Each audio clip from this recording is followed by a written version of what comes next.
I hit the damn button. Yeah, you did. Yeah, you did. Yeah, you did. Just press the damn button, nerd. There we go. Mosh isn't here to push the button on this side. I know. So now there's who over there is going to push the button, like all the buttons at once. I don't know. I'm really tempted though, sometime during the show, to pop over there and be Uncle Mosh too. Well, but then I got to get his camera all organized and all that kind of stuff. Sorry, dude. You should have told me pre-show. Sorry. This is the pre-show. Yeah, but I ruined the. I asked you if you wanted to do a rundown. You said no. We'll be all right. We ain't have time. Yeah, we ain't got time. We ain't got time for that. But you know what we do have time for? What's that? The chat room. What's up, chat room? Already folks joining us in there. I got nothing. Full Metal Mexican, Ron the Raider, Sugar Shane, Raider Ramon, Tida Raider, ta-da, Raider Born Rico. What's up, guys? Yeah, the whole gang's here. Man, the whole gang is in there early, and appreciate all of you joining us here for episode number 164 of Raiders Fan Radio. Swaggo, you got anything, or do we just want to go ahead and jump on into it? Just press the damn button, nerd.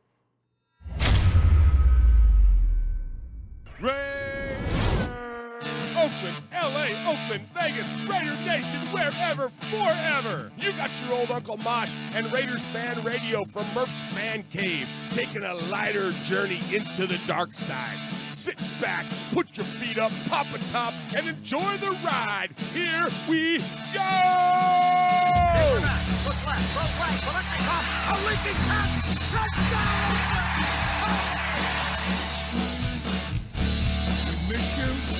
Love you, and we'll see you in the Hall of Fame. When you have great coaches, then after you have great coaches, you get great players, you have a great organization, and you tell them one thing, just win, baby. Way up the middle, intercepted Filipiano at the 50, time running down, Oakland football, and I think Oakland victory. The Raiders have scored on the most seamless, unbelievable, absolutely impossible dream of a play. Well, I love this team. I think this team can win. I think this team can win.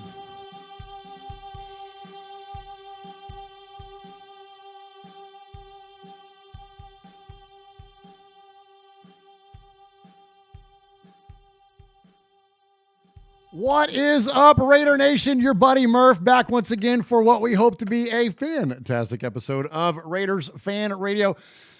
Episode number 164 of Raiders Fan Radio, live here in Murph's Fan Cave. That's right, where we host a whole litany of podcasts around here. You can find Mojo's Pod Show. You can find this show, which is RFR Live, our flagship show. You can find the RFR Rundown. You can find Mondays with Mikey and Murph, Tales from the Nation, all kinds of good stuff. And most recently, like as I mentioned, we did an episode of RFR Rundown, and that is where myself and my best buddy, Swag Jeff, run down the big Raider stories of the week. And this week we also had cousin Sonny, one of the co-founders of this here, the podcast network and show, join us as well. So definitely check that out on the Murph's Fan Cave podcast network. And so I mentioned Swag Jeff. He is my best buddy. He adorns the southern annex of the western annex of the Murph's Fan Cave desk. What's up, Swaggo? Yeah, that's right. Hey, I'm working on year 2 of a Raider fan. Year 2 you as are. a Raider fan. Yeah. Absolutely. We're all about that. And I'm running sound, so I'm going to give myself applause for that. Yeah, you're running sound tonight because the one and only Uncle Mosh is, look, it's just a black screen. Just a black screen. Just a black screen. No Uncle Mosh today. You can see that. I was going to run over there and lift my shirt. Well, you can lift your shirt from your chair, can't you?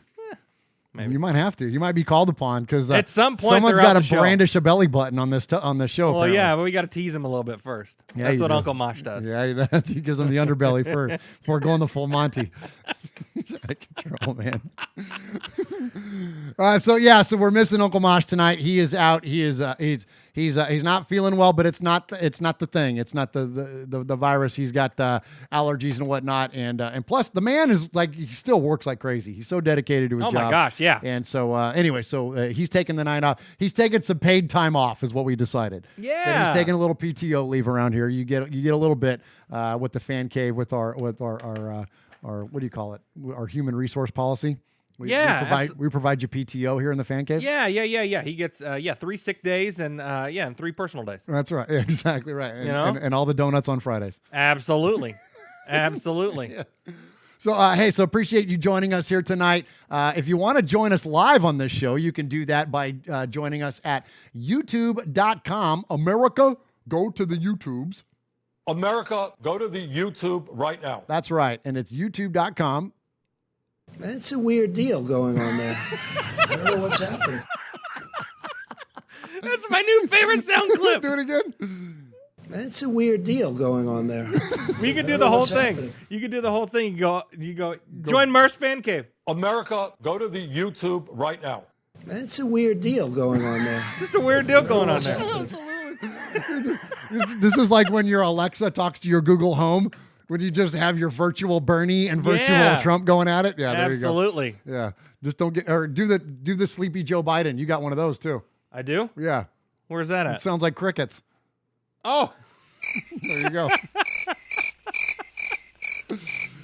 That's right. We're not getting political on this show. No, we're not right wing. We're not left wing. We are X wing. All right. So, yeah, I did. Yeah, yes, did. I did. Kevin the Raider Nerd's in there. Kevin the Raider Nerd's like, yeah, out of all everybody.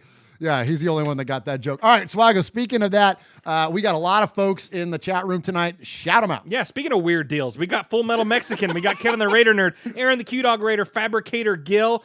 We got Raider Cody in there. Matthew Mangus is in there. Rev Raider, Raider Ramon. We got the whole crew. Good deal, man. Appreciate Cody. And hey, real quick before we jump into the show. Yes. As he promised, Raider Cody extended the invite, and I joined him on the latest episode of the Raider Cody podcast. Myself and my best friend, not named Swag Jeff, Darren Waller, and we had a great time there on the show, kind of catching up. It's fun, like. You know, I get on here every week and talk about, obviously our Raiders and our Raider community and Raider Nation, all that stuff. But I don't tell the story about the fan cave very often and the kind of the story about like our origin story, right? And so it was kind of fun getting on there with Cody and telling the origin story of this whole thing and talk a little bit about the draft. And I really appreciate Raider Cody, man. Again, much respect to him for extending the invite and really joining in and becoming part of our community. He's now been in the chat room like for the third time. So that's a lot of respect there. Yeah, he was in there in the chat saying he's listened to us more than he's listened to his wife in the last few weeks.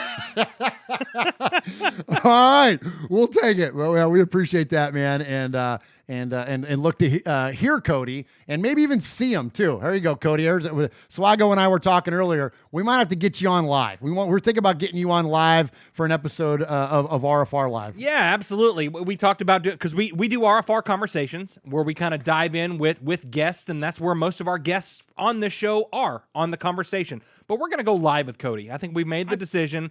So, yeah, it's going to happen. If he's willing, man, I think we'd love to have you on here, especially as we get into the doldrums of the offseason here. You start getting into June and July, and it gets to be a little tough sledding in the NFL and especially Raider news department. And so that might be a good time to do something really fun like that. So definitely, Cody, if you're open to it, then we'll do that. Or even we just want to do a regular interview, then we're absolutely cool with that as well. All right, so speaking of the YouTube, so this next week, we're going to be off on Wednesday. No RFR Live on Wednesday, but only because Thursday, you can have coffee with me and Swago. So Swago and I, so not joking, like my job has insisted that we take half of our time off. And so I'm looking for reasons to take off work. Well, I was going to take off work for the draft anyways to go be there in real life. Yes. Well, I'm just keeping my freaking time off and we're going to podcast through it. Yeah. So Thursday morning of the draft, Swago, who also took time off work, is going to come over and you're going to have coffee with the two of us knuckleheads. And we're going to do a live RFR rundown with you on Thursday morning. So look for us probably 10 Eastern, I would say. I'd say so, between 10 and 11 Eastern. Somewhere around that range. Yeah, so look for us around there and have your breakfast with us. Those of you in the UK, like our good friend Paul and, of course, Queen Haley of Scotland and Kev and Colin and so many of our wonderful UK friends. That's always really cool for them when we do these morning things because that's like prime time for them or that's or at least early, like 5 o'clock in the afternoon. So they get a chance to jump in the chat and to watch this stuff live. Kevin and I, speaking of Kevin the Raider Nerd, Kevin and I did one when he passed through town before the Cincinnati game this last year, and we didn't even have it planned he was hanging out here at the house. We were hanging out, and I go, hey man, you want to flip on the cameras, man, and go live? And he was like, sure.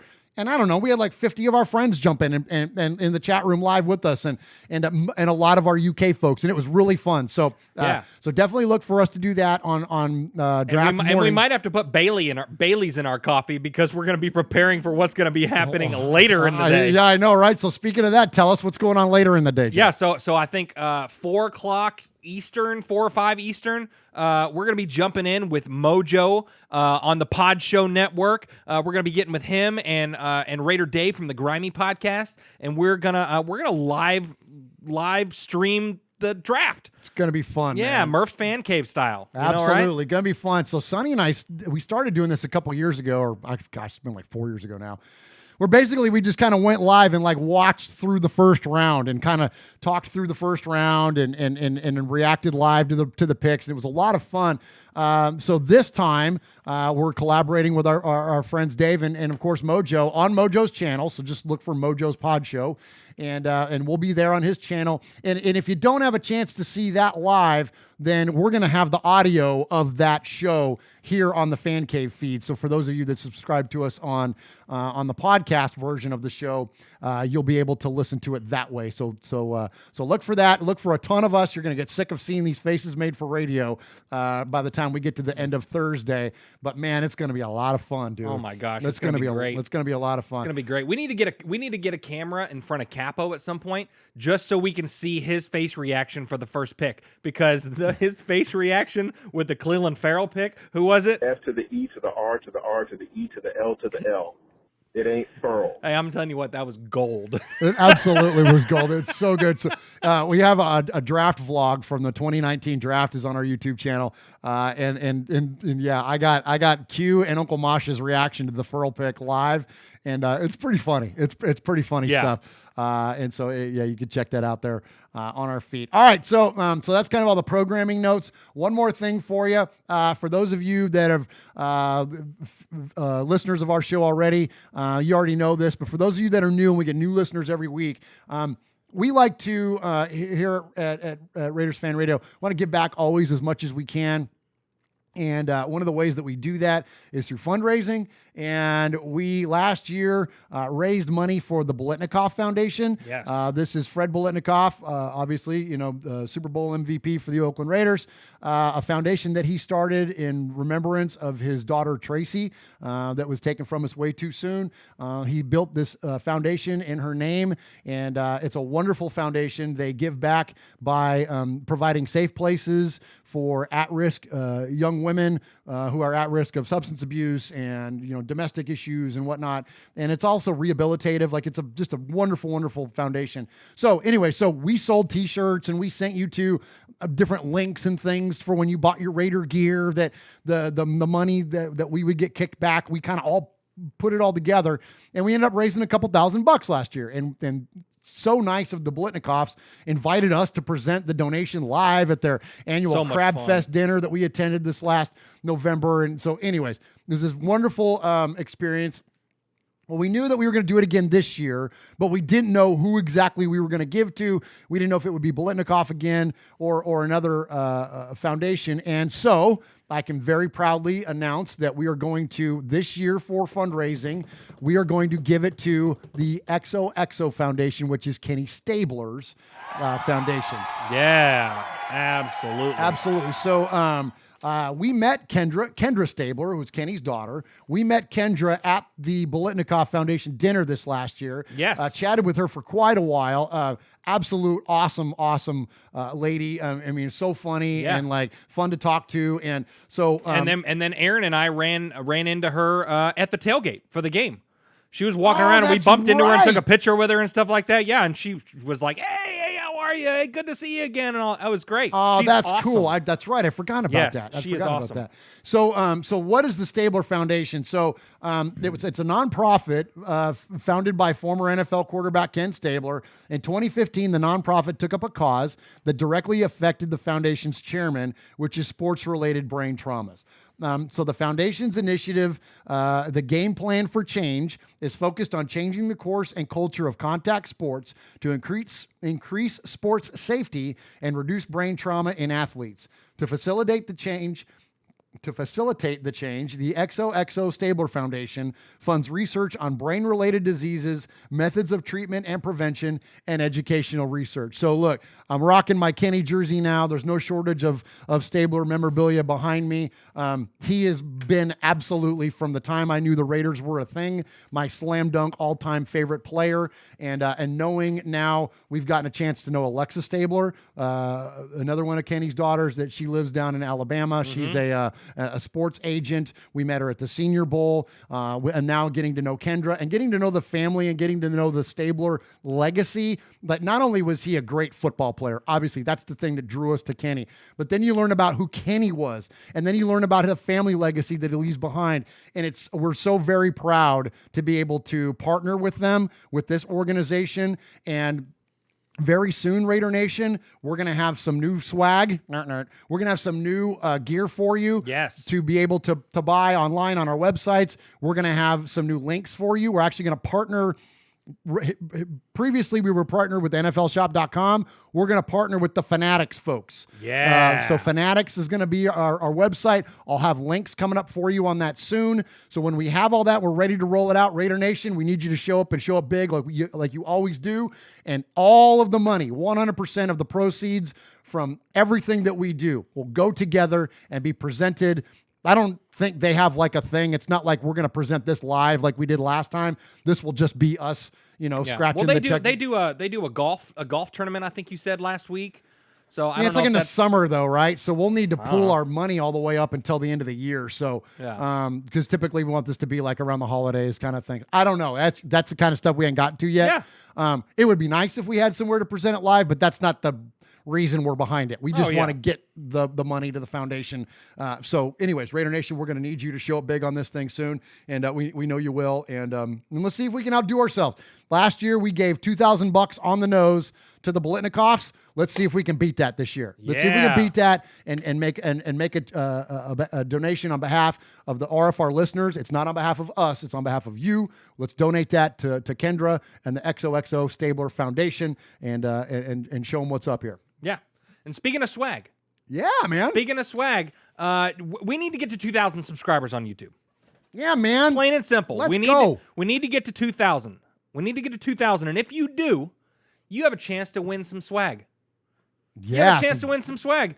How would you like a Swag Jeff sticker? The winner of this, in their box of goodies, will get a Swag Jeff sticker. There you go. Courtesy of DC4L Custom Tees. Hooked me up on my logo and all that stuff. And so we're going to share the love with you.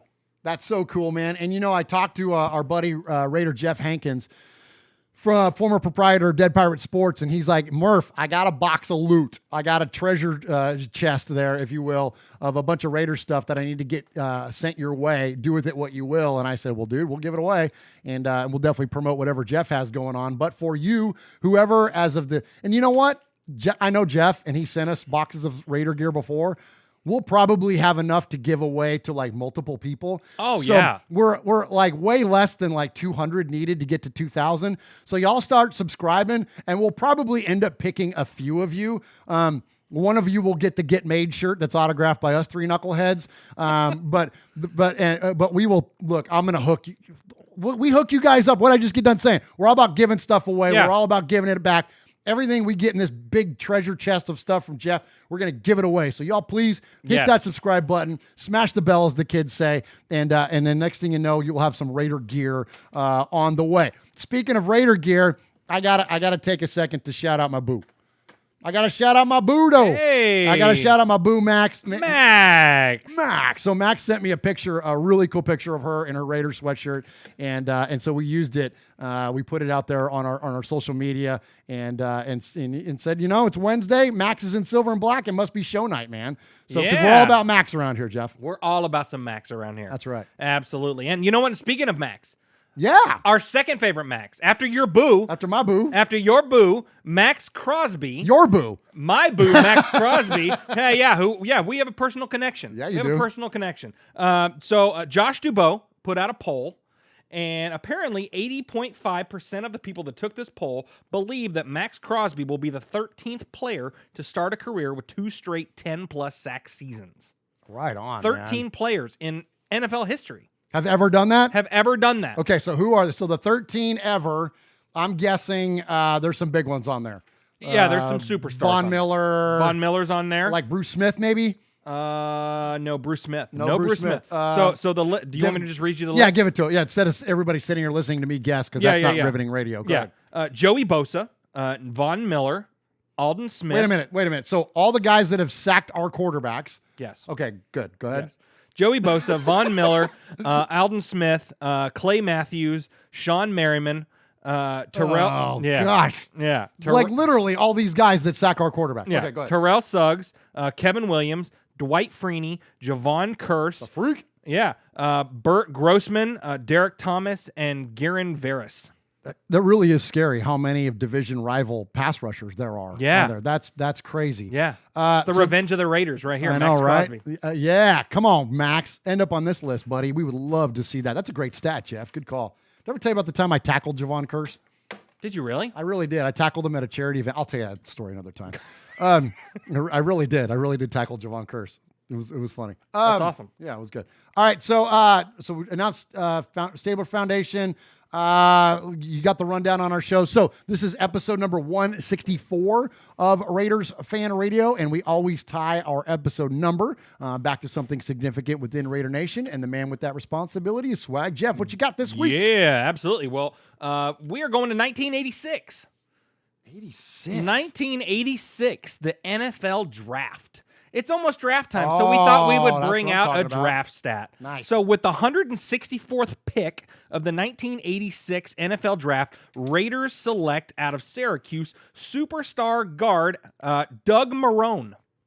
Doug Marrone? Doug Marrone. Marrone. Doug Marrone. Hey. That's Marrone. right. He never played a game in silver and black. No, he didn't.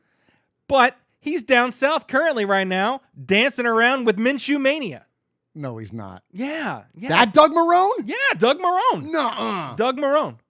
Like the freaking head coach of the Jaguars? Yeah. He was one of our picks? Yeah. What overall? 164? 164 overall. Look at you, Swaggo. Give yourself applause on that one, dude. Yeah. Absolutely. But you know what? What? But you know what? He never played for silver and black. So I got a real stat for you. Oh, okay. Do you want a real stat? Give me a real Let's stat. go to 1977. Oh, that's my jam right there. 1977, That's and my we are going to wheelhouse, talk man. about our favorite number 21. Oh, Cliffy. Come on. Cliffy. 33 receptions that year for 540 yards, 6 touchdowns, Pro Bowl season. That was the last year that he was voted to a Pro Bowl and has been getting screwed by the NFL ever since. Amen. Ever since. Oh, that's right. Pound the desk You know for that what? one. But that season he averaged 16.4 yards per reception. Oh, you did it. Give yourself another round there, Swaggo. Yeah. Come on with it. Nice job. Come on with Nice it. job.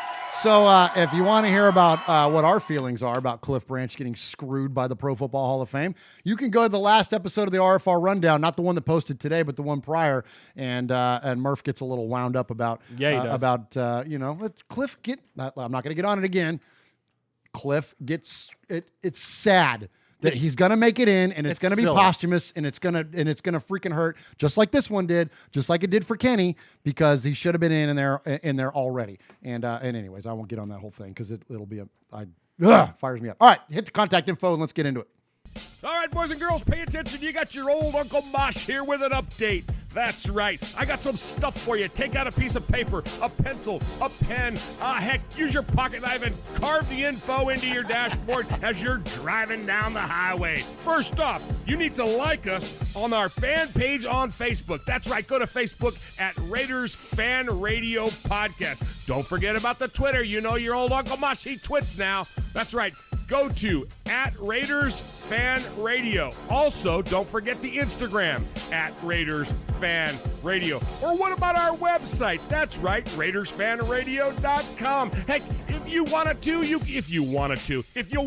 can even email us, show at RaidersFanRadio.com, or call us on the Raiders Fan Radio hotline, 909-345-3346. That's 909-345-3346. Don't forget, Merv's Fan Cave on the YouTube, where you can get all the show links like the Fan Club Blitz with Splatterhead and Fitz. Find all our stuff on podcast providers like Stitcher, iTunes, and Google Play. All right, did I hit the time limit?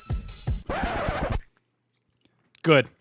Thank you for hitting that. I know. I keep waiting for that. I forgot it's on that. Anyways, not on that. Yeah. Well, yeah, we edited it out. We edited it out. Yeah. So hey, real quick. So before we move on to respect, speaking of the RFR rundown, so the one that we did today was really fun. So all of them previous have been Jeff and I running down the biggest Raiders stories. This week, my cousin Sonny joined us. For those of you that remember Sonny, and so that was. Did I say that at the top of the show? I think I might have said that already. Anyways, go check it out. It's me and Jeff and Sonny, and check out Sonny's his studio, his BRS Studios, and where he makes as he says he's the Dr. Dre of the drug and alcohol addictions counselor circuit, or what did he say? I don't know. He had a really funny line. Something like that. But he's the only one. He's the only one. Yeah. So anyway, so cousin Sonny's doing well, and it was good to catch up with him. Yeah. In terms of some Raider talk. All right. So at the top of the show.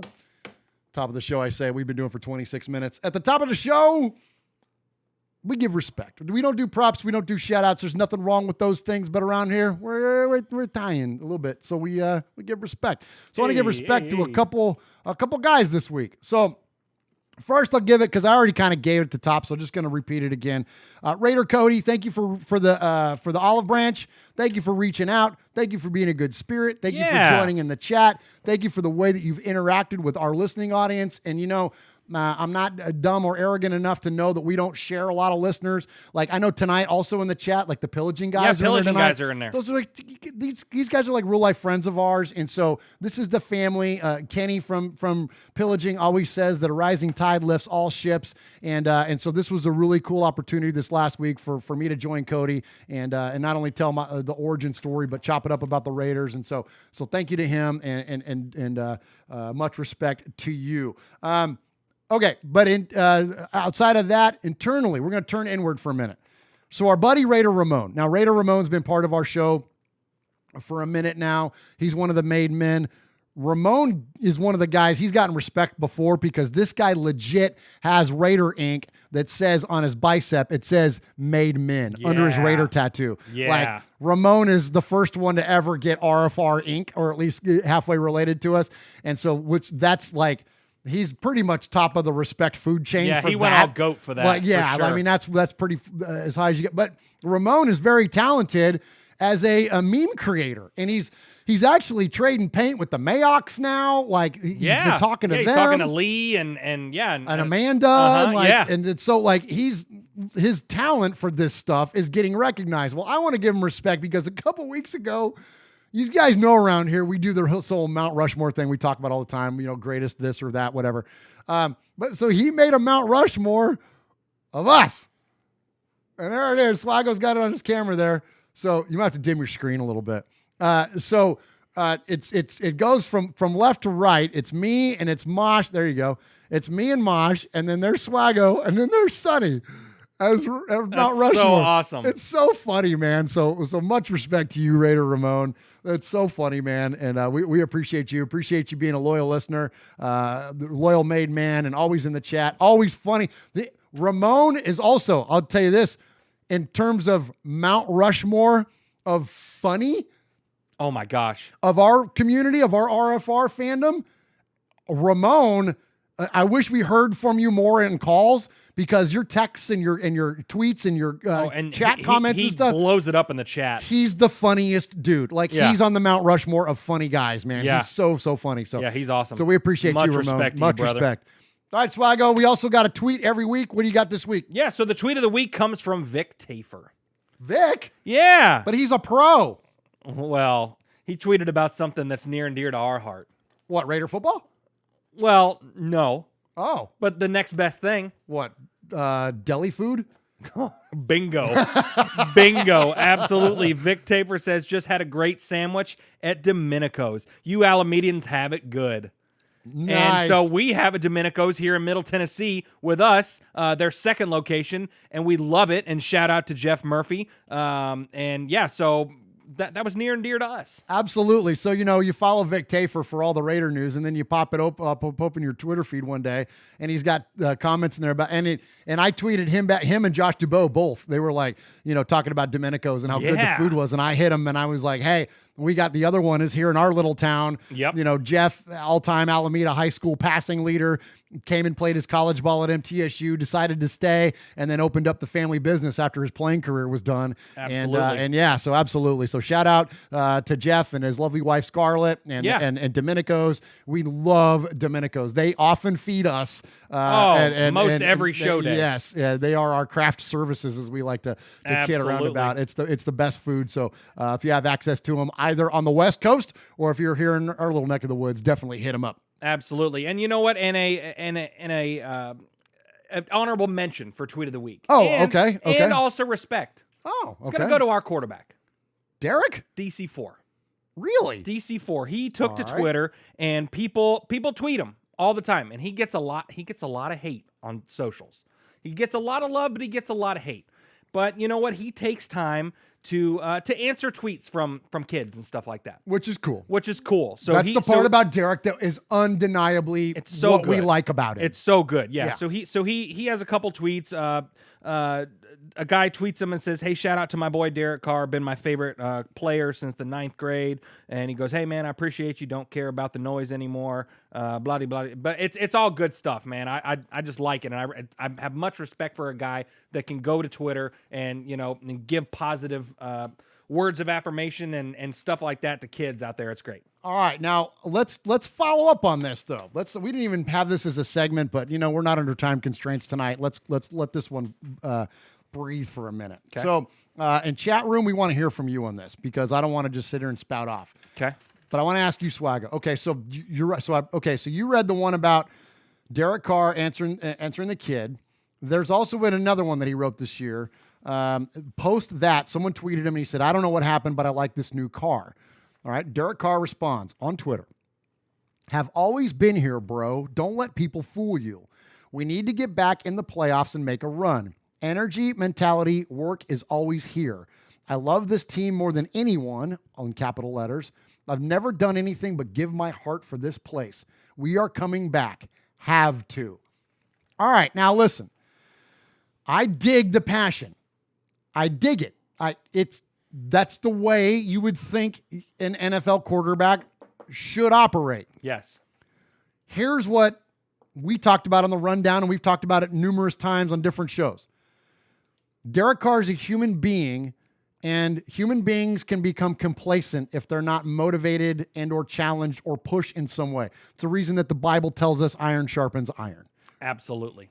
I think that these responses are absolutely on the heels of Marcus Mariota and driven by purely the presence of him signing and having another very capable player in the locker room. Now, before you start with the whole, well, he got benched and he got this and he got that. I understand all that. We understand all that. And we're not Mariota honks because we live outside of Nashville. That is not it at all. I'd be a fan if this were freaking Case Keenum or Nick Foles or anybody else that's motivating and pushing Derek Carr.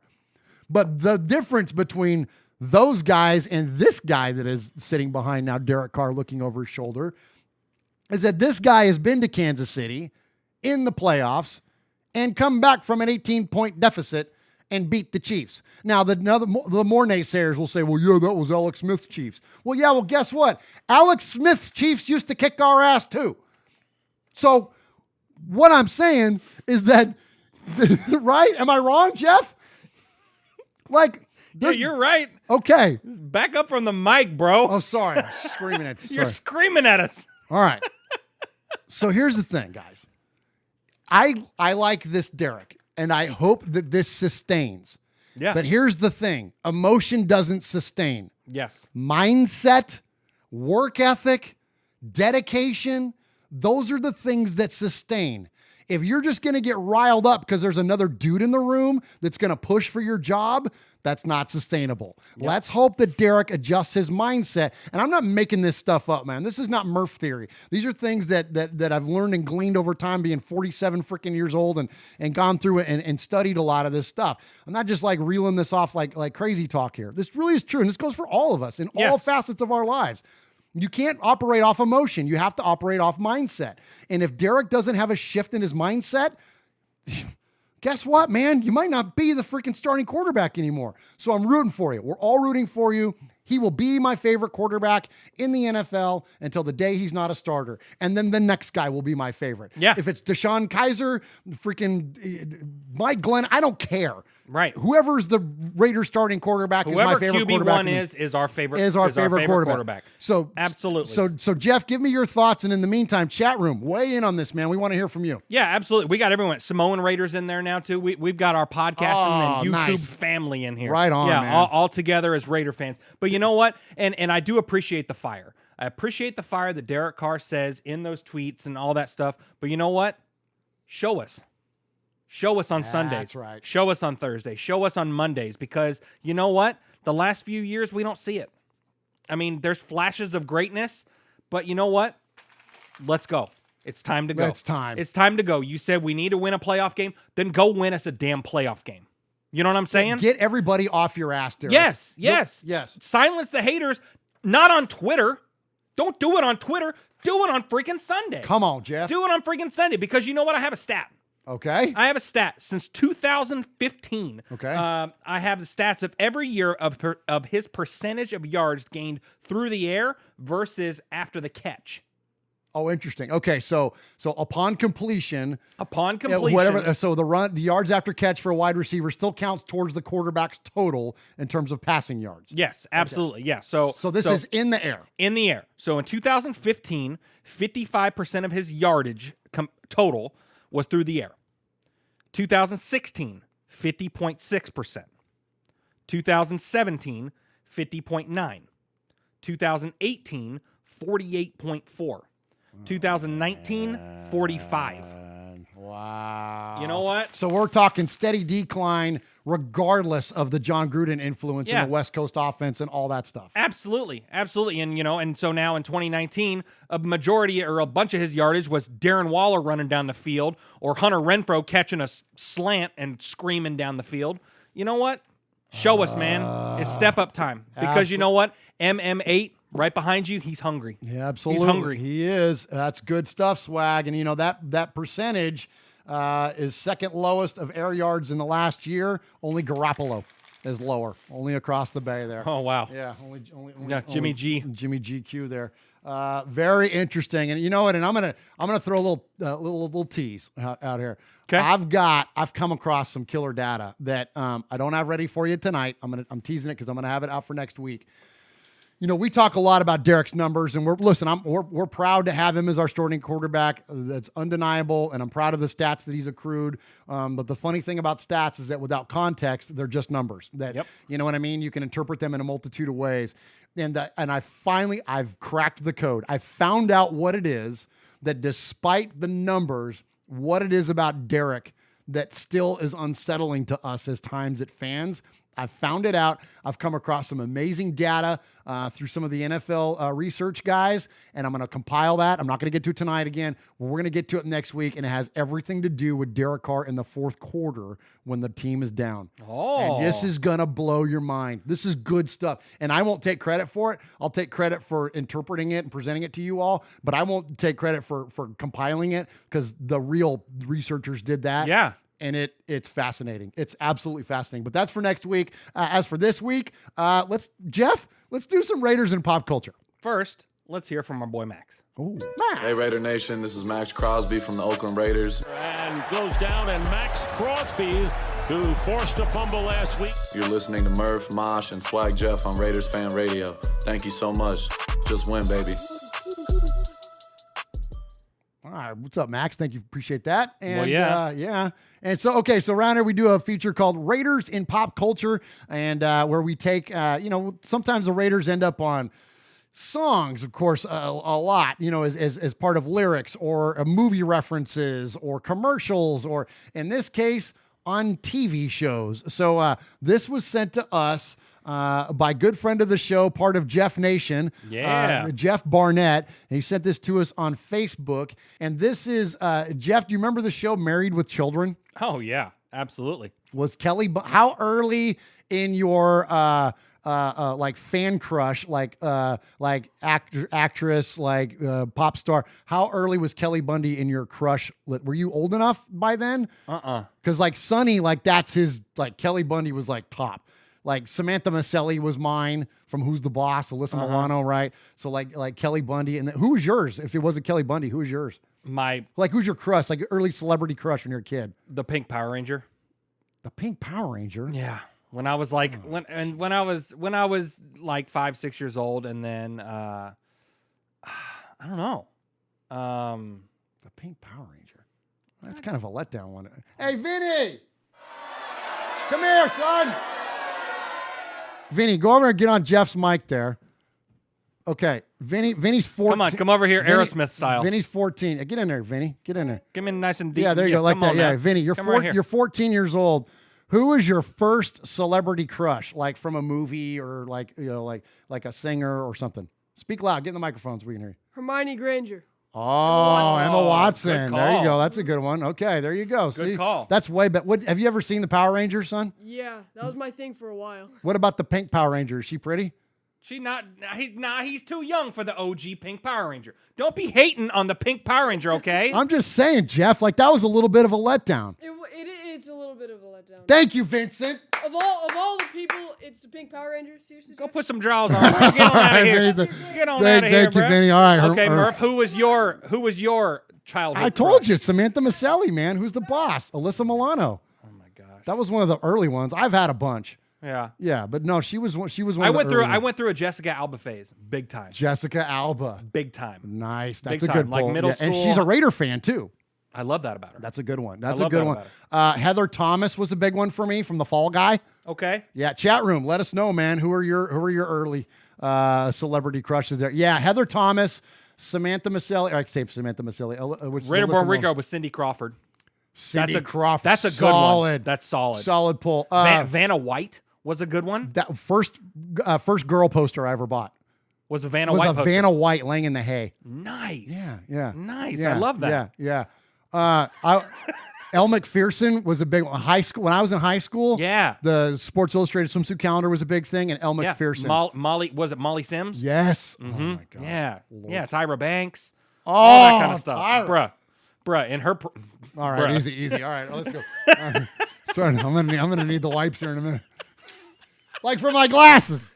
Yeah. Oh jeez. Told you.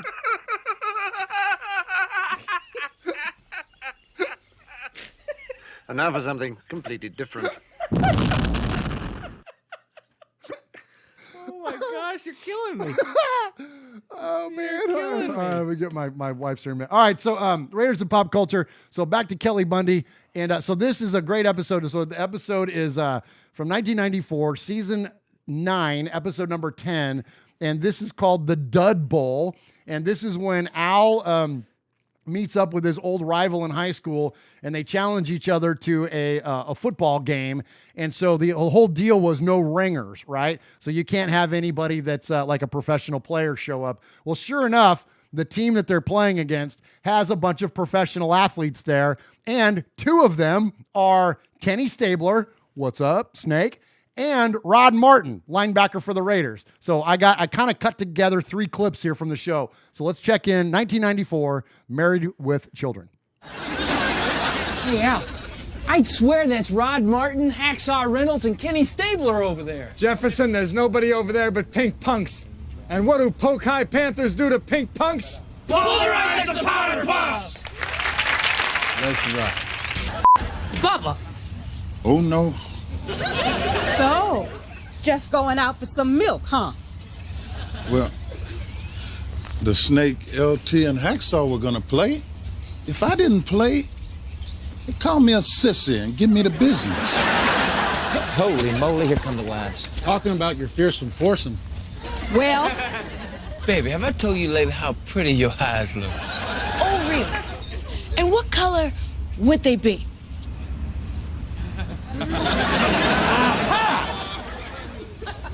So you are Lawrence Taylor, and you are Kenny Stabler, and you are Hacksaw Reynolds, and you are Rod Martin, and you are Eddie Yim. Franklin, you cheating pink weenie. So you did use ringers. Like we needed them. You guys couldn't score with your own wives. And we're proud of that. So here they are back at the bar, and listen for Kenny. What is it with you football guys? You pound on each other, you abuse your own bodies. Why do you do it? It's a man's thing. Yeah. Commitment to excellence. And it gets you out of the house. All right, isn't that cool there? So you awesome. hear Kenny. Why do you do it? For a commitment to excellence, Absolutely. man. So we're still talking about childhood crushes. In Oh, the chat. okay, bring it up in the chat. And Simone Raider says Amy Trask. That's awesome. That's Aaron the Q Dog Raider Rolona from Good Times. yeah. I see a lot of Kelly Kapowski. Oh, there you dude. go. Trish Stratus. Dude, Oh my gosh. old school WWE divas. Man. That we Sable. Oh yeah, man. Stacy Keebler. Oh, bruh. Stacy Keebler. Even Lita was pretty. Well, yeah. Yeah. Those divas were. Yeah.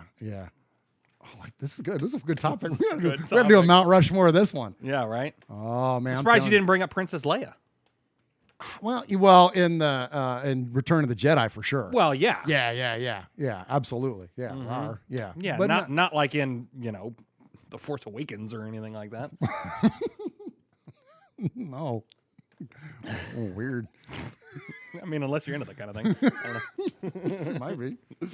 All right, so there's Raiders of Pop Culture. So that's pretty. Oh, actually, no, I got one more for you. Yeah, you do. Let's do this. So, so here's something really funny. So, we love Frank Caliendo around here when we play a lot of his stuff here lately because he's always imitating John Gruden.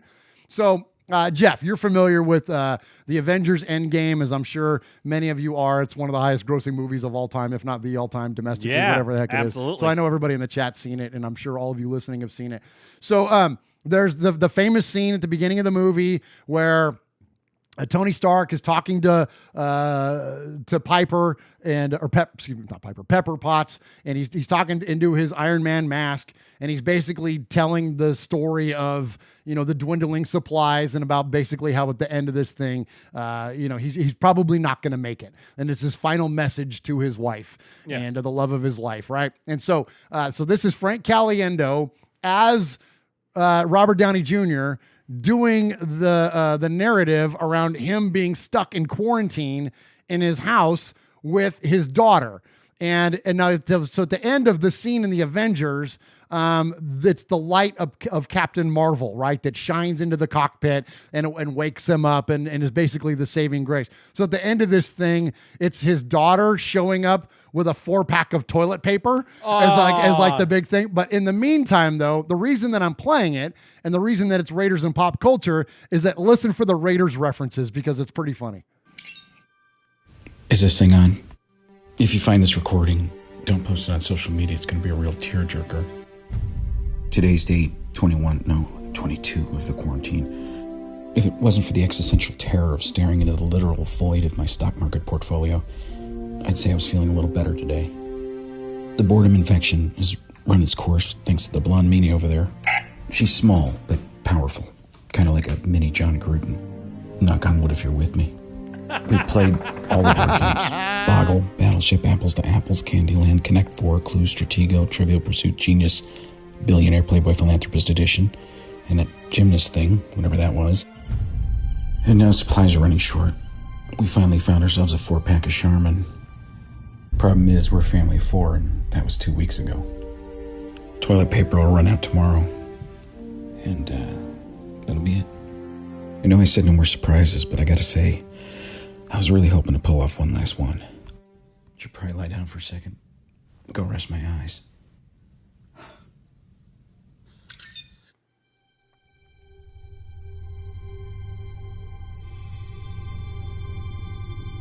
So here comes the light shining on his face, and he's starting to come to. And it's his daughter with toilet paper. Nice. Where'd you get that? Mom had it. What? Oh, that's so awesome. good, man. Caliendo, man, with his Raider reference. And of course, then he's talking into like a silver and black helmet like the whole night. And he's wearing a Raiders shirt. Like it's fantastic. So I appreciate Frank Caliendo and the Raiders in pop culture.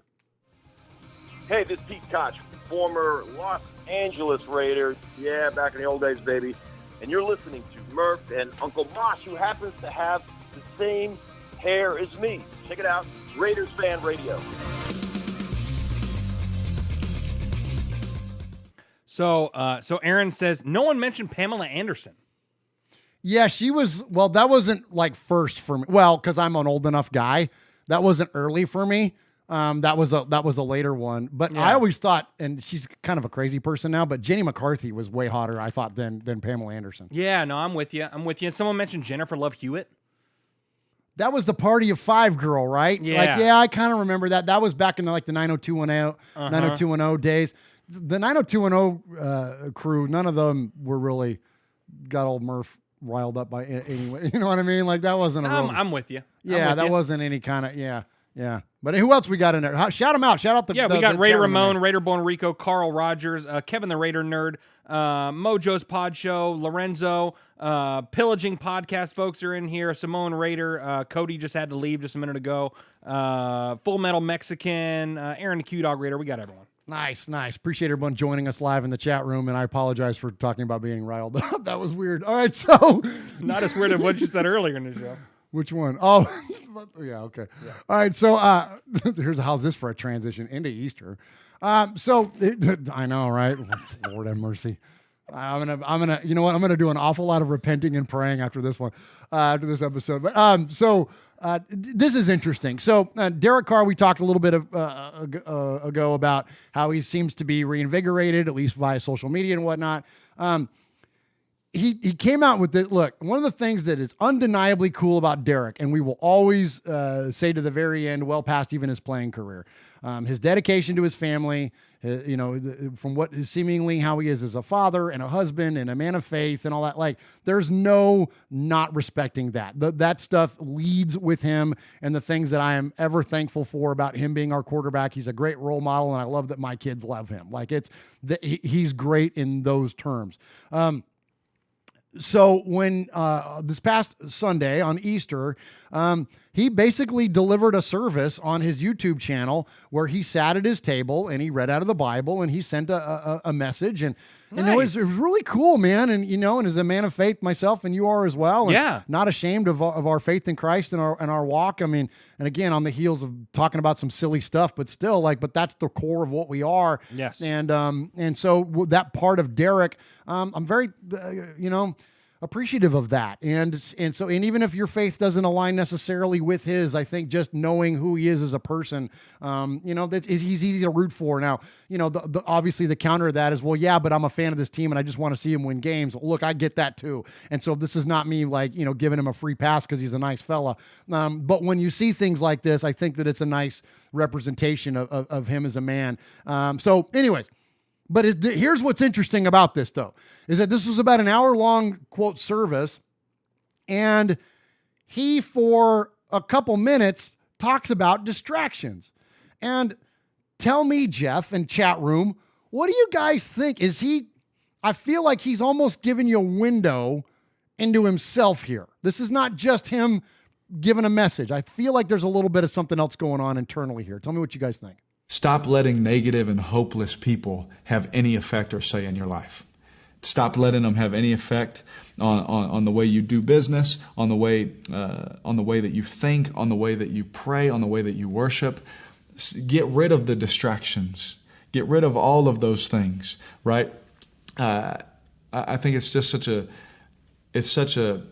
deteriorates our hope and our faith sometimes when we allow those people to come into our life and talk negative into our situation. Now that marriage is gone, just sign the papers.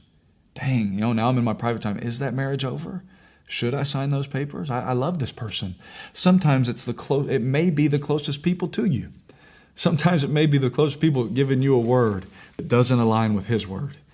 And you have to really sit back and question, not to have a relationship with those people. You should have a relationship with these people.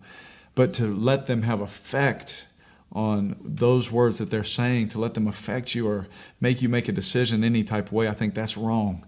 I think that there's one person we should be seeking advice from, if I'm being honest. And if you're getting advice from people, I believe you should get advice from people that are getting the advice from the one that we should be getting the advice from. Not just because they think it's over, not just because your situation's done.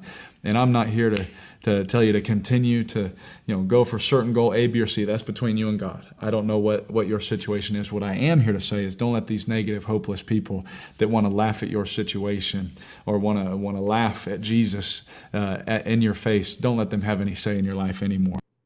All right. Now, I get it absolutely in terms of faith. Like, he's talking about your relationship with Christ and not letting anyone else interfere in that. And that, yes, that is undeniable.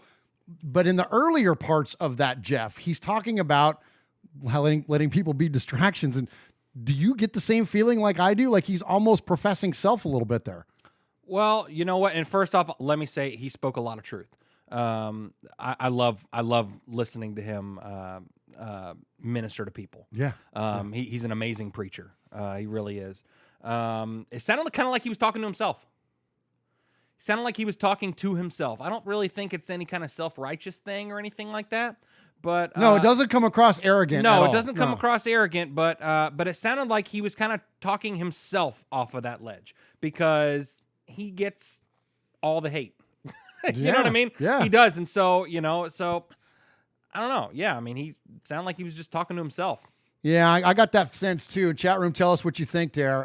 Was Derek giving you a little bit of a window into his soul there? And and if that's the case, then and these are the times that he's able to lean into his faith and to find strength in it to help him go out there and first and foremost, be a better version of himself as a man. That's the most important thing, family and first. And yes, but in terms of his career, though, if it's a motivating factor, awesome.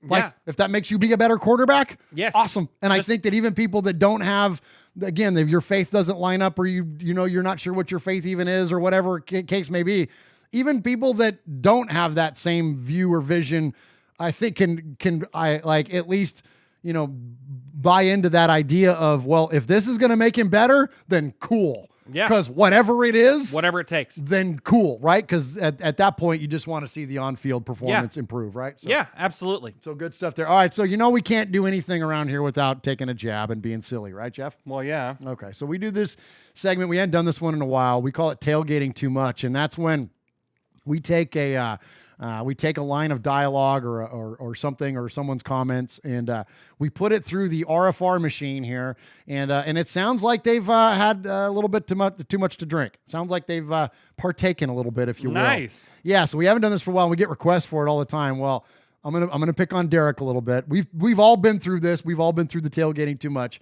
and so this one we're gonna pick on Derek. So this is Derek on distractions, Jeff, when he's been tailgating too much.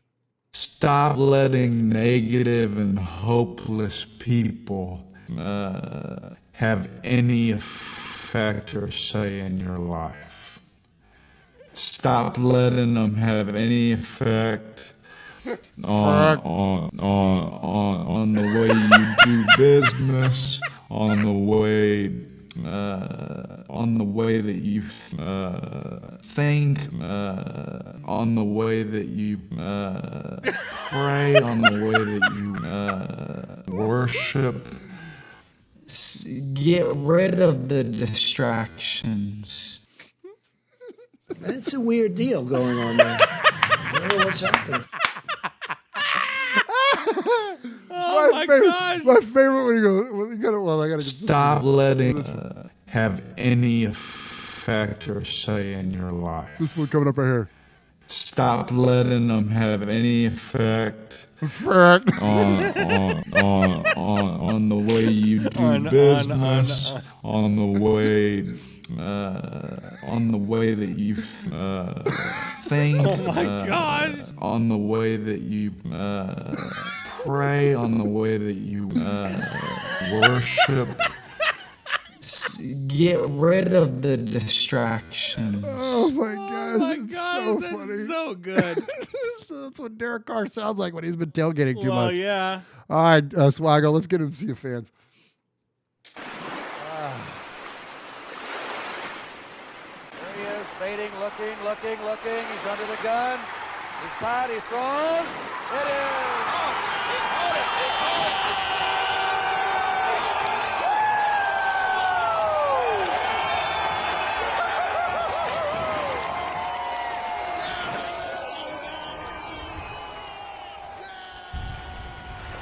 That was so good. So good. So the chat is going crazy. They're loving it. They're loving it. Kevin the Raider nerd said that one of the last times you did that with him.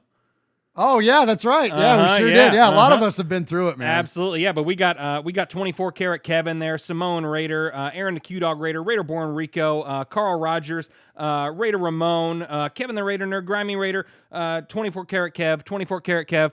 He told me to that I never shout him out, so I'm shouting him out 3 times. Oh, nice. There you go. Nice. There you go. Appreciate that. Appreciate Kevin the Raider nerd. He says, still waiting. When is RFR going to talk about the referee bias against the Raiders? Murph promised. So, it's kind of funny. Like our buddy Greg, like we were supposed to he was supposed to be made man a long time ago. And there's, we kind of got a running bit around here that we go, oh yeah, we got to make Greg. We'll get him next week. Well, Kevin, we'll talk about it next week. Yeah. I really do want to talk about that, but it's been so busy. This freaking off season, man, has been crazy busy. All right, so here in the Sea of Fans, you can contact the show one of 2 ways. You can send us an email at show@RaidersFanRadio.com. That is show@RaidersFanRadio.com. Or you can send us, what did I say? Yeah, send us an email. Oh, yeah, call us. 909-34... Tailgating too much. I know, right? Yeah. Who's that, a truly or 9? No, I'm kidding. 909-345-3346. That's 909-345-3346. And so leave us a voicemail or send an email to the show. And if we play your voicemail on the show 3 times, you will become what we refer to as a made man or a made woman. Or you can email us an indefinite amount of times, like our good friend Queen Haley of Scotland. Yeah. Absolutely. So, all right. So, Swaggo, so I'm going to start off with the emails tonight. Okay. All right. And so the first one I have here is from Derrida. Ta-da! Ta-da, as Mosh calls him. And so he says, yo, Murph, Swaggy, and the one and only Uncle Mosh and fellow Raider Nation family and Cody's fan cave. I mean, Murph's fan cave. Nice. What a stand-up guy Cody is. Everyone knows to be a Raider fan, you must have thick skin, so props to him for dropping by the chat room last week. I was calling, but Google Voice cut me off, so here we are. On a serious note, I come to you today with a few things on my mind. I must say, after listening to last week's rundown, you guys brought up a dark time for me in Raider Nation. Yes, I'm talking about Carson Palmer. We gave up a lot for him, which hurt us when McKenzie took over. Yes, he helped us with the cap, but just look at his first draft. With no first and no second pick that was stacked with talent, take a look at the picks we got. So he goes on to list them. Tony Bergstrom, Miles Burris, Jack Crawford, Jerron Kreiner, Christo Buduli, I can never pronounce that one right, Bilukidi, Nate Stuper, just to name a few, and some of the players that came after him, after Bergstrom. Travis Benjamin, Kirk Cousins, Josh Norman, Marvin Jones, George Iloka, Jeremy Lane, Casey Hayward, Levante David, Bobby White. I mean, there's tons and tons of players. Dontari Poe, Luke Kuechly, Chandler Jones, just to name a few on defense. But just think about the difference that one of those guys would have made to this team. But hey, coulda, shoulda, woulda doesn't matter. So before I go, I'm going to say this. Eli Apple. Ha! I loved Waller on Bussin' with the Boys with Will Compton. Just a great guy, and I'm glad he's a Raider. If you didn't get a chance to go see it, check it out. Absolutely. Shout out. No free shout outs, man. But Bussin' with the Boys is great. And Darren Waller's appearance on the bus with Will and Taylor was awesome. Fantastic. Yeah. It was awesome. So wish Alden Smith came around faster for us. I'm with you on that. Where'd he go? Cowboys? Alden Smith? I think so. I think it was Dallas, right? Yeah. So, I mean, that's one of those stories that, look, despite how we feel like we wanted him to be do well as a Raider on the field, but that's one of those, like, just as a human, I mean, you got to just have a heart for that guy. Like, I just hope he gets his life together and hope he continues on. Even though I can't stand the freaking Cowboys, I'm rooting for him as a person because that guy's had a lot of adversity he's had to overcome. So this virtual draft should be interesting. Demarius Randall, I don't know how to feel. We'll just wait and see.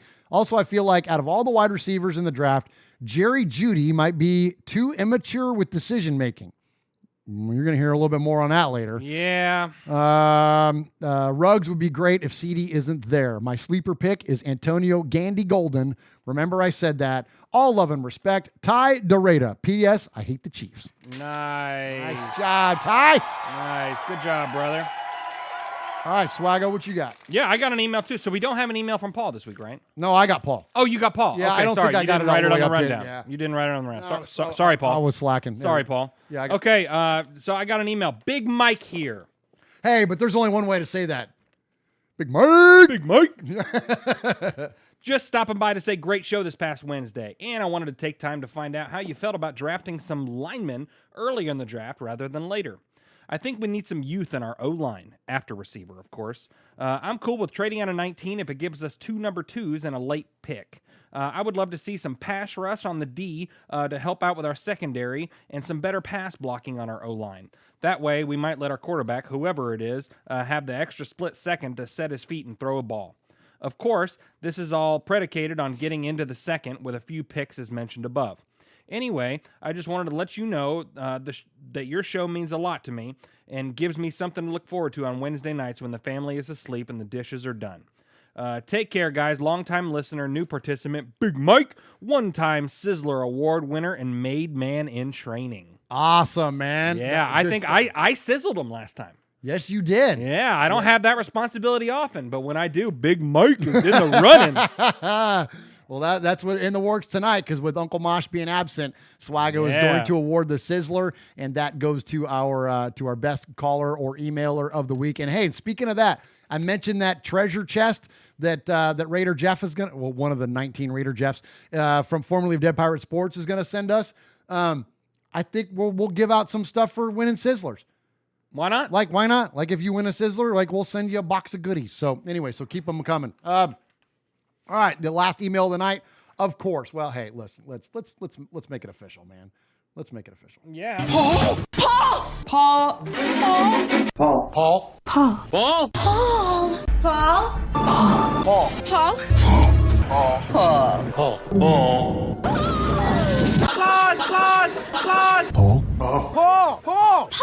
Paul! Paul! Paul? Your name Paul?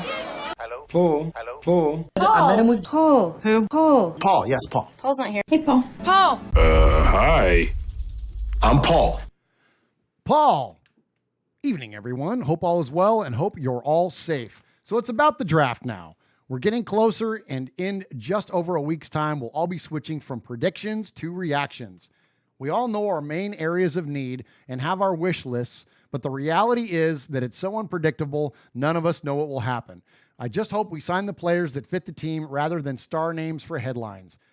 The move to bring on quarterback competition was huge and takes away the need in that area, unless there's a bombshell of a trade, but I don't believe that will happen, so it's a wide receiver that has become key for us.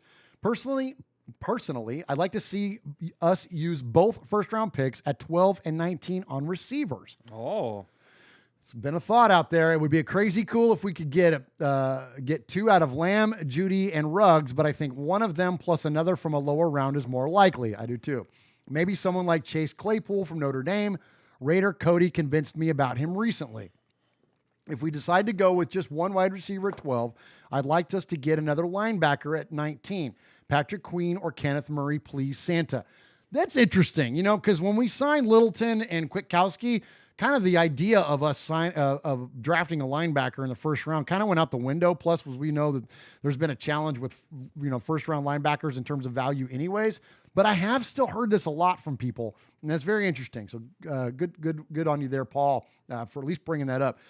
I'm looking forward to the picks 81 through 159, though. After last year's success in the lower rounds, there seems to be quite a bit of depth of quality across the board, and I think this is where Mayock's abilities really kick in. I do too. However, there are so many possibilities, it's hard to know how it'll all develop, and I can drive you crazy trying to second guess it all. As I write, I've just finished listening to Mayock's conference call, and it confirms what we already know. Trust the process, folks, because alongside Swag Jeff, Mike Mayock is the best addition to the Raiders in years. Oh, That nice. was nice. That was a good week to say that. Yeah, it was. Paul. I know he's lobbying for a sizzler now.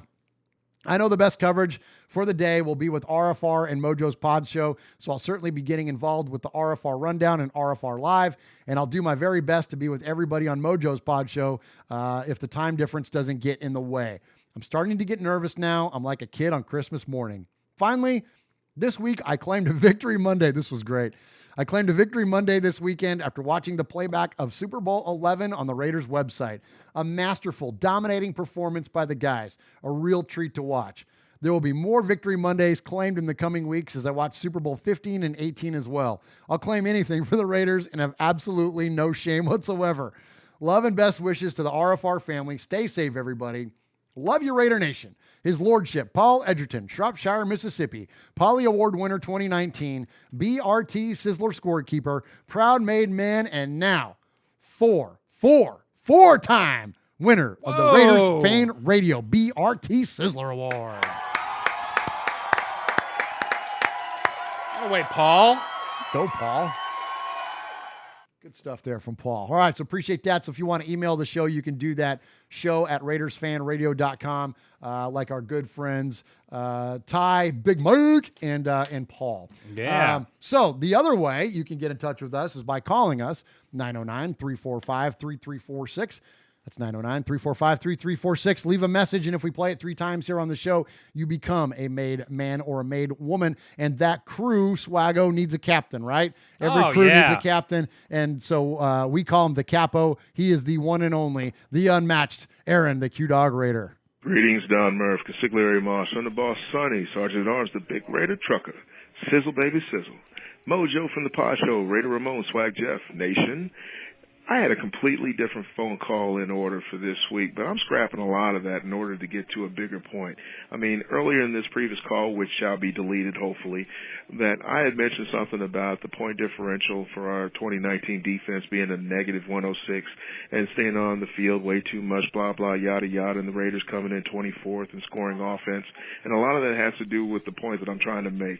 Oh, and I did touch on Nick Morrow being signed back to the team, you know, so now he's our third linebacker. And he got a nice little raise. He's up to $3.26 million, and now we're spending $20 million on our linebackers, which a core that includes Littleton and Kwiatkowski. I mean, we definitely addressed that need, and of course, I talked about the Las Vegas Review-Journal talking about alternate spots if the Death Star is not completed on time, you know, playing games in Salt Lake City, Phoenix, San Diego, which I doubt, and it's not going to be the town as much as you nostalgists would like to believe. But I had the hit list of all Derek Carr beefs, and we need to go ahead and squash this as a nation, because I'm not much on Raider violence or Raider on Raider hate, but, you know, there was a knucklehead, and I'm not going to name him, that was on Twitter, and the Q, he doesn't tweet.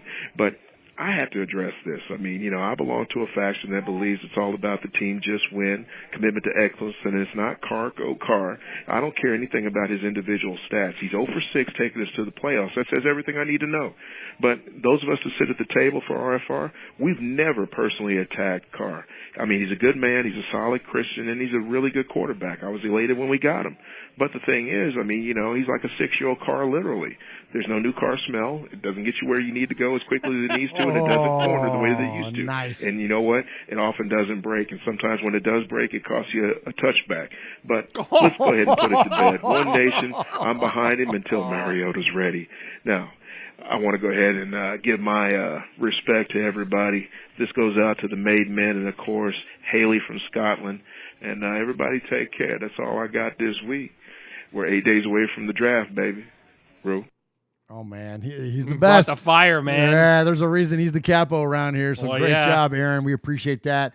And yeah, man, I think collectively could not agree with you more. Yeah. Absolutely, man. He hit it as always. So, hey, shout out the chat real quick, Swaggo, before we move on to the next caller. Yeah, we got Ron the Mater Raider, of course, Seaport Raider, Lorenzo Cruz, Mojo Pod Show, Raider Born Rico, Raider Ramon, 24 Karat Kev, Aaron the Q-Dog Raider. We got everyone in here. Awesome stuff, man. Appreciate you. And you can join us every week live in the chat room at Murph's. I always mess that one up. YouTube.com/Murph's Murph's Fan Cave, MURFS Fan Cave. Check them out. It's the best chat room in it in the Raider fan created content universe, man. Yeah. Our chat room is funnier than we are. They know more about football than we do, and it's a good time in there. So definitely check everybody out by joining in there. All right, so let's go to. Hey, this is a guy we hadn't heard from in a while. This is a made man, and haven't heard from our friend Central Valley Raider in a minute. What's going on, my Raider brothers? Long time no talk. Central Valley Raider. Hey, I'm just watching some Jerry Judy, Henry Ruggs, or C.D. Lamb videos right now, having a few daddy sodas. And Daddy soda's nice. It just hit me. We loaded up on defense, right, during the free agency period. And, obviously Gruden is going to want his toys for Carr. But think about this. Let's just take a step back. We scored points last year without a number one, right? Why wouldn't we go full defense? Why wouldn't we shock the world and do something, diabolical with our picks and defensively, a DB, maybe another defensive end, who knows? The cat from Auburn. If we lock down defensively, can you imagine what that does to the offense? Offensively, we can score. I think you can see that. Carr, other than his 3rd and 2 dumps that he dumps down, if the screen is covered, he throws it away and doesn't give us a chance. Yeah, that's far in between, but it does happen. But we can score without a number one offensively. So my thinking is this, is we get another defensive end on the other side of Crosby. We got that D tackle, Malik Collins. Who knows? We might get another D tackle or a linebacker or another DB. What we were watching NFL Network before the show. Somebody, was it Charles Davis that had the Raiders taking a D tackle? Yes, at absolutely. 19? At 19, yeah.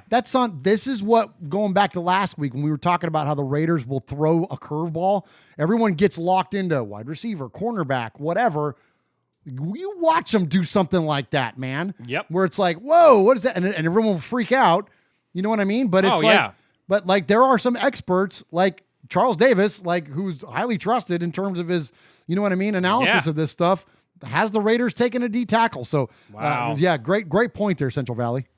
We lock down that defense with that, and especially with that D line. You don't give Mahomes or anybody else a chance to hit them deep passes on us, right?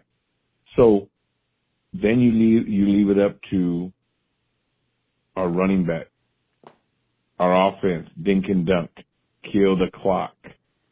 I don't know. Everybody's thinking we locked in some wide receivers, but you can get some very good wide receivers, also known as Penn State. I think his name is Hilmer. Very speedy wide receiver, 3rd round. We got 3 third rounds. Don't be surprised. Again, I might be sounding like I'm crazy. I am drinking some daddy sodas, but I just think defensively, if we lock it down, I think we're gonna be all right. Honestly, I honestly believe that. Anyways, love the show. I haven't called in a while. People might think I'm crazy, tell me to stay off the daddy sodas, but I think we might go defense. Shock the world, throw everybody off a loop and like, what are the Raiders up to? What are they planning? Are they stupid? What's going on? No, man. All right, so this might be one of the more highly controversial calls. Yes. Here, Jeff. You know why? Why is that? Because his call went. Let me see. Let me bring it up. I'm gonna bring up the details of his call here. 2 minutes and 58 seconds. Whoa. Google Voice didn't get him, but I don't know if it cut off or if he was actually, that was his out. I'm going to give him the benefit of the doubt, and I saved him the Google Voice on that one. Yeah, but that was really close. Yeah, he was flirting with him. He was flirting with it. So anyways, but hey, great job there on the call, Central Valley, and love the idea of the Raiders possibly going defense, man. I'm not opposed to it. Like, you know what? I trust Mayock. You know, we said it week after week. I trust him. And, he's talking about deep wide receivers. Deep wide receivers. I like Jawan Jennings out of the University of Tennessee. Come on, dude. I like him. How about that one? I like now him that a lot. is, you know what? That is a homer pick. But you know what? That guy played.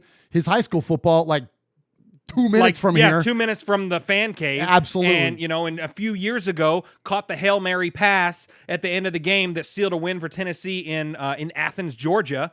I mean, the guy's a freaking baller. Legit, dude. He's a baller. He was a quarterback here at Blackman High School down the road. Yeah. And then became a wide receiver at UT. And yes, absolutely. Absolute playmaker. And like, he's one of those guys that'll kind of get picked apart for like the smaller things. But he's also like what I said last year about Hunter Renfrow. Every time I watch a freaking Clemson game, he's catching touchdown passes. Yep. Championship games, ACC championship, like the guy's always in the end zone. That's what Jawan Jennings is. Yep. Now, granted, UT wasn't as high profile as Clemson in terms of the games that were being played, but it's the same thing. But when the game was on the line, he was targeted. That's the guy that's catching the balls. That's Right. the guy that's creating the electric play. Like, so I'm with you, Jeff. And yeah, they could pull a guy like that in the third round. Yeah. Like, so absolutely. Great stuff there. All right, let's get to another one here. Let's hit up. All right, this is interesting. This is a very interesting call. Okay. And I want to give him props on the front end because some of these things I wasn't aware of, and this is a lot of food for thought here, Raider Nation. Let's go to Alex in Tucson. Uncle Mosh, Murph, Swag Jeff, this is Alex from Tucson, Arizona. I would like for you guys to put on your GM hat and answer a couple questions for me. But first, let me set up the questions with two statements. Number one, Alabama's Jerry Jeudy, who is a first-round talent coming out in this year's NFL draft, is quietly stirring up a little bit of controversy, in my opinion. At Jerry Jeudy's NFL Combine interview, he was rocking a big gold Star of David symbol on his necklace. For those who don't know, the Star of David is a symbol of Judaism. This would make total sense if Jeudy was Jewish, but he is not. He simply wears it around his neck because his nickname is Jew, short for Judy, hence the gold star. Number two, in a recent interview with Rich Eisen, Jerry Jeudy revealed he was working out and taking advice from some very well-known NFL players to improve his game. The players are as follows: Lamar Jackson, Hollywood Brown, and Antonio Brown. Oh. Jerry Jeudy was taking advice from AD in a private workout. So my question number one is, are these premature signs that Jerry Jeudy will be a controversial type player that could potentially lead to distractions? Number two, would you express hesitation on drafting him knowing all of this? This causes me to raise an eyebrow, and I can't tell if I'm looking too far into it or if there is fire where I see smoke. Thanks again, guys. Have a good one. Bye. All right. So this is delicate. And so, but we're not afraid to tackle any topic here on Raiders Fan Radio.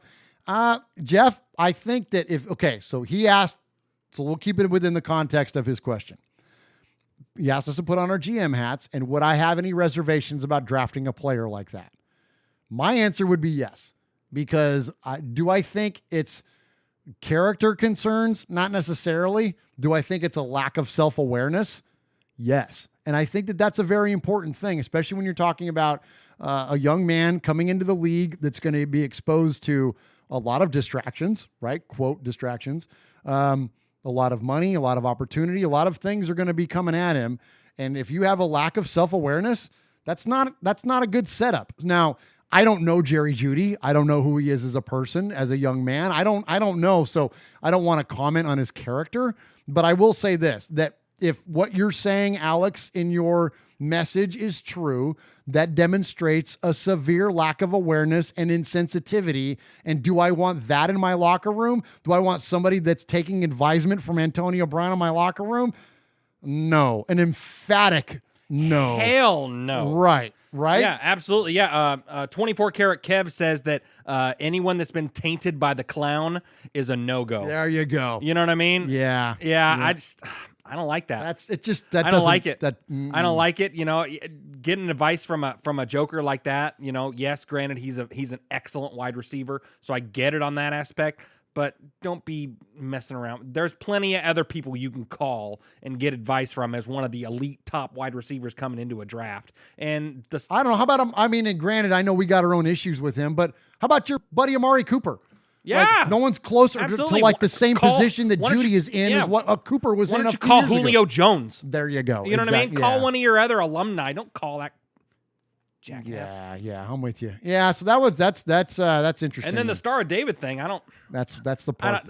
That's kind of tasteless to me. I don't like that at all. Yeah, incredibly. Yeah, I don't like that. Highly insensitive and no, I don't like that at all. No, that's anyway. So okay, but appreciate the call though, Alex in Tucson. And that's some great food for thought. And here's the thing, anyways, and we didn't talk about this earlier. I don't care for Jerry Jeudy as the pick for the Raiders, anyways. And here's why. And I talked about this on Cody's show. Jerry Jeudy is not a 50-50 ball type receiver, and I think for the Raider purposes, Derek Carr misses that guy he can trust to throw it up to. I think that the departure of Michael Crabtree resonates much more negatively with the Raiders than I think we realize. That I think Derek's ability to trust him, because that dude had vice grips for hands, man. You could throw it up and he would go and get it and attack the ball with purpose and high point. Yes. And there was no like wrestling away from him. Like Jerry Jeudy is not that guy. CeeDee Lamb is. And so I think for the Raider purposes... And Ruggs is almost kind of that guy too. Kinda. He's a little more of the speedster. Like, yeah, but he's aggressive. He'll go get it. He'll go get it. But that's not Judy's game. Jeudy is a route runner. Jeudy is more Amari Cooper than he is Michael Crabtree. Well, who was better for Derek Carr? I would argue that Michael Crabtree was better for Derek Carr. Yes. So if that's your quarterback, if that's your ride or die here going into 2020, give me the guy that's... I'm not comparing him to Michael Crabtree. I'm just saying that particular ability lines up more so with what we've seen the Raiders have success with versus what the other one was. How many game-winning catches did you see Amari Cooper have for the Raiders? I'm struggling here. How many did we see Michael Crabtree have? Plenty. Right. Back of the end zone against Baltimore, front of the end zone against Kansas City. Yeah, the New Orleans game. The New Orleans game, the two-pointer. Yes. Those are the kind of catches that have led to Raiders' success. Give me that guy. Don't give me the guy that can juke somebody out of their shorts on a route. Whatever. Yeah, and then whoop-de-doo on especially if that. there's any other weird things going on with him. Yeah, no thanks. Give me CeeDee Lamb or give me somebody else and then Ruggs at 19, right? Yeah, Anyway. absolutely. All right, Absolutely. let's hit up our buddy Houston Raiders Steve. Murph Mosh, Swag Jeff, this is Houston Raider Steve. On this date, April 14th, the Oakland Tribune ran an article saying that they wanted the fans to nominate the name for the new expansion team. 19 entries came in. These names are the Admirals, the Lakers, the Raiders, the Diablos, the Mavericks, the Seawolves, the Dons, Costers, Grandees, Sequoias, Missiles, Knights, Redwoods, Clippers, Jets, and Dolphins. What happened is they wanted to put a team on the West. What happened is Minnesota Vikings defected from the AFL and they wanted to be an NFL team. So Baron Hilton obviously had the Chargers team and he wanted a West Coast team. If he didn't do that, then he was going to go ahead and bow out and everything and withdraw his team and everything from the NFL if they didn't get a West Coast team. At the last minute, he did that. There was 10,000 entries that were, and those were the top 19. 26, actually the lady that won the contest, her name was Helen Davis. She was a police officer in Oakland. She was one of 7 people submitting the name for the Raiders. She was given a trip to Acapulco, Mexico. And when they did the contest, the Dons was the number 1 pick. The number 2 pick was either the Lakers or the Mavericks, and the third team was the Raiders. So they did. Chet Soto was the general manager, and a lot of people, he said you couldn't find the N with the little mark above it on the typewriter, so they went ahead and ran the contest again.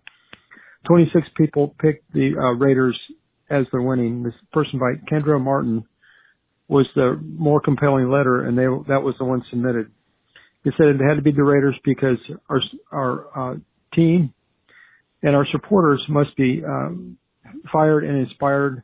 Loyal fighting name. It had to be a loyal fighting name. Raiders implies early, substantial offense carrying the fight to the opponents. Anyway, so to finish up my part of the story is that Eddie Erdelatz was named as the coach of the Raiders. The original colors that Chet Soto wanted, the general manager, he wanted black helmets, black uniforms with orange stripes. He wanted it similar to the Chicago Bears. But as we all know, they eventually changed the colors to black and gold and everything. And they played out their first game, I think, as far as I know, in San Francisco. And then they moved to Laney College and everything, which now Laney College is where at Frank Ewell Field. And they used to have it where when they would kick a field goal, all the kids would be down in the end zone trying to fight and kicking and punching each other trying to get the football. I ran into a Raider fan that he said that he went to those games with his father back in the day, and now he got beat up down in the end zone trying to get the football and everything on the extra point. So that is this day events in Raiders, the History Vault, and great show, and go Raiders. We're back. I can't wait. The roof is now up on the stadium, and brighter days are ahead. And the future's so bright, gotta wear shades. Timbuk 3. You want me to sing the song? I'll have to call you back. The future's so bright, I gotta wear shades. I gotta wear shades. Oh my gosh, Steve, you're the best, man. All right, so real quick, so Steve told the story of the Raiders and the origin of their name. So I understood it a little bit differently, but the gist of it is this: is that the Raiders' original name was the Senors, and in Spanish it's Senor, and there's a ukulele above the N. Jeff, right? An enye. That's what I said. A ukulele. You know what I mean? No, you're talking about Marcus Mariota no, again. there's an Enya above the N. Enye. Enya. Is it Enya? No. It is. I'm being silly. What is it? Seriously, what is it called? I think it's an enye. That's the squiggle line. Okay. Yeah. So that line on all their marketing materials would get lost, and people wouldn't see that. So they weren't calling them the Senors; they were calling them the Senors. Yeah. And so they were like, well, we got to pick something different. Well, so here's this. This is cool. So I found this clip. So, and that's actually really timely that Steve called us with this, because today is the anniversary of the Raiders becoming the Raiders. So they took Senors because, again, people weren't reading it the correct way, and they changed the name to the Raiders. They had a write-in vote and all this kind of stuff, and they picked Raiders. And so they did this ceremony where they had a casket with a thing of flowers, and they had the name Senors on there, where they officially retired the name Senor and then brought in the Raiders. And here's what the ceremony sounded like. One of the saddest-looking wreaths we've ever seen commemorates the death of the Oakland Senors. They lasted only 9 days. Councilman Bob Osborne, what is the new name? The new name is the Raiders. Why is it the name Senors did not last? Public demand insisted that we change the name to something that was more adequate for a football team and the area involved. I think that maybe with this new name of Raiders, that they'll be able to go out and take over the goal line that they're headed for without too much opposition.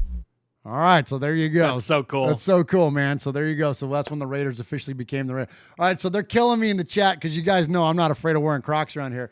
But I was actually in my sock. Look, I'm wearing the slip-on Vans tonight, man. Come on now, give me some props, man. I'm not going Crocs. They're killing me in the chat, Jeff. Well, I gotta defend my shoe wear now. Oh my gosh, you're killing me. What are you rocking over there? You got the socks too? Yeah. I'm not wearing shoes right now. I'm keeping it casual in the fan cave. Yeah, you are. Yeah. Thanks for wearing pants this week. Well, yeah. All right, so let's go next to our buddy Rev Raider in Jersey. What's going on, Murph, Uncle Mosh, Young Swaggo? This is Rev Raider calling from Jersey. It's been a minute, man. I'm out here working, doing my essential services work out here, delivering groceries and prescriptions to the good people out here.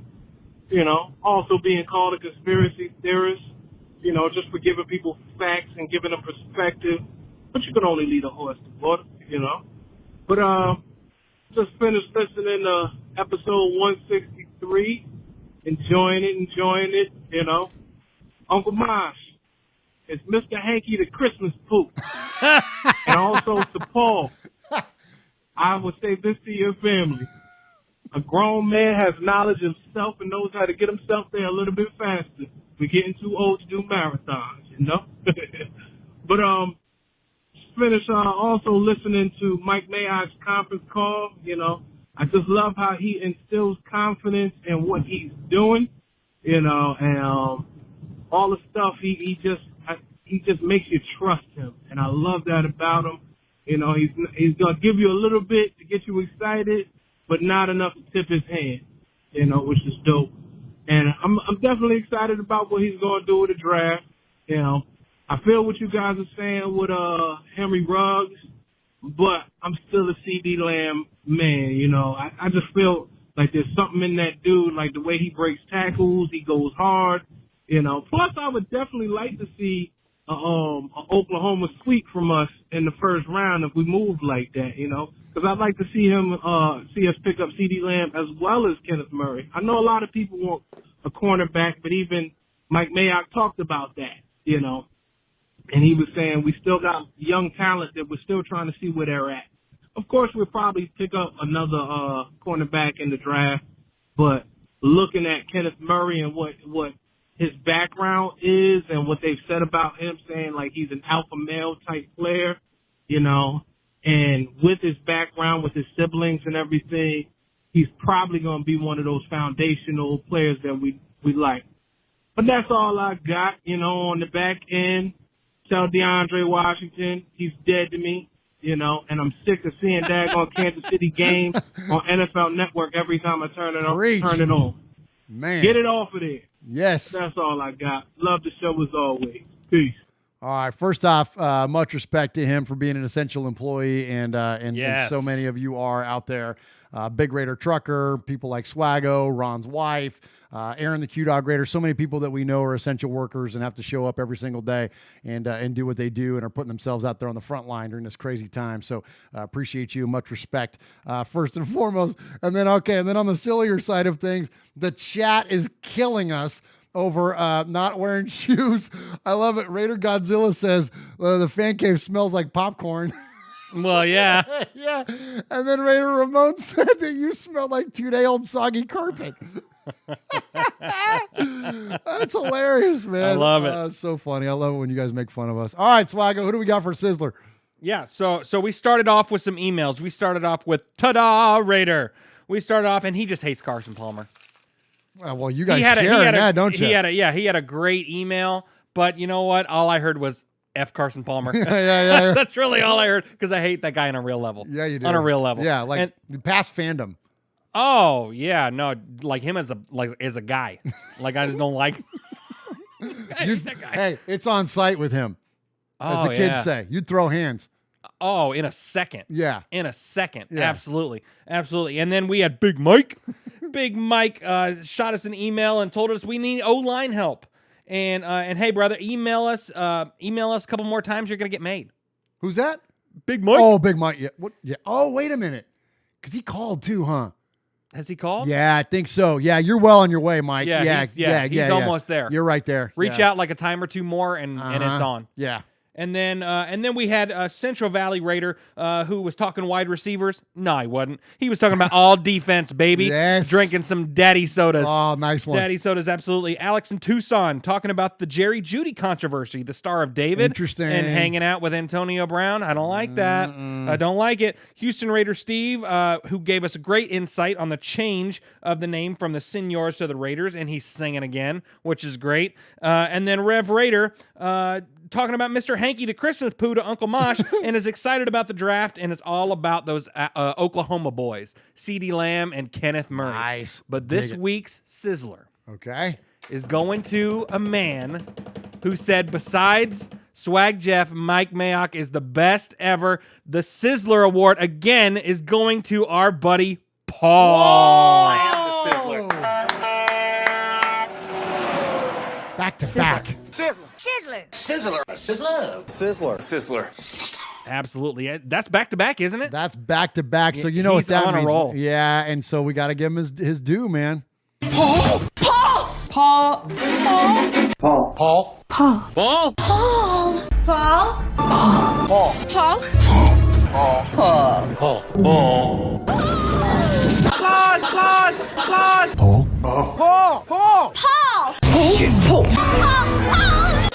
your name Paul? Paul. I met him with Paul. Who? Paul. Paul, yes, Paul. Paul's not here. Hey, Paul. Paul. Hi. I'm Paul. We are Metallica, and we are here for your Oakland Raiders! You know why we out here, and we ain't playing around today. From The Walking Dead to errant Jedi Knights, Raiders fans are a rogues gallery.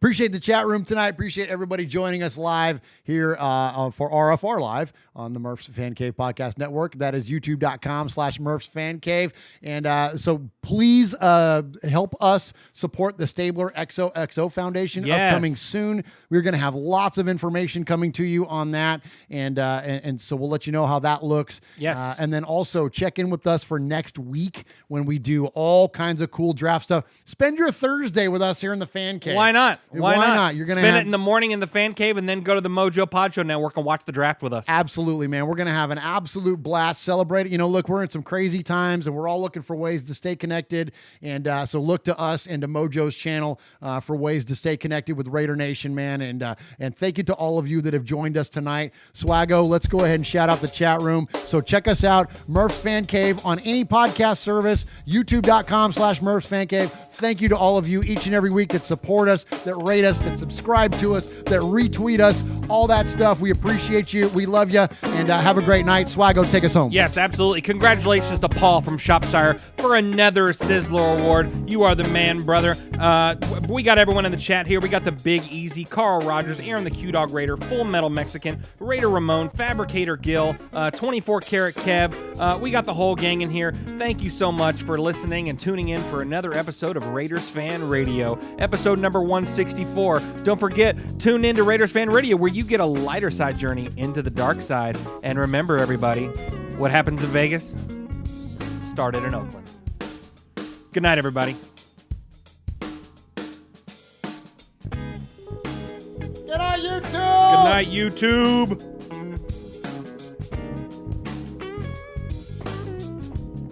I think you hit the post there, Jeff. That's what they call that in the business.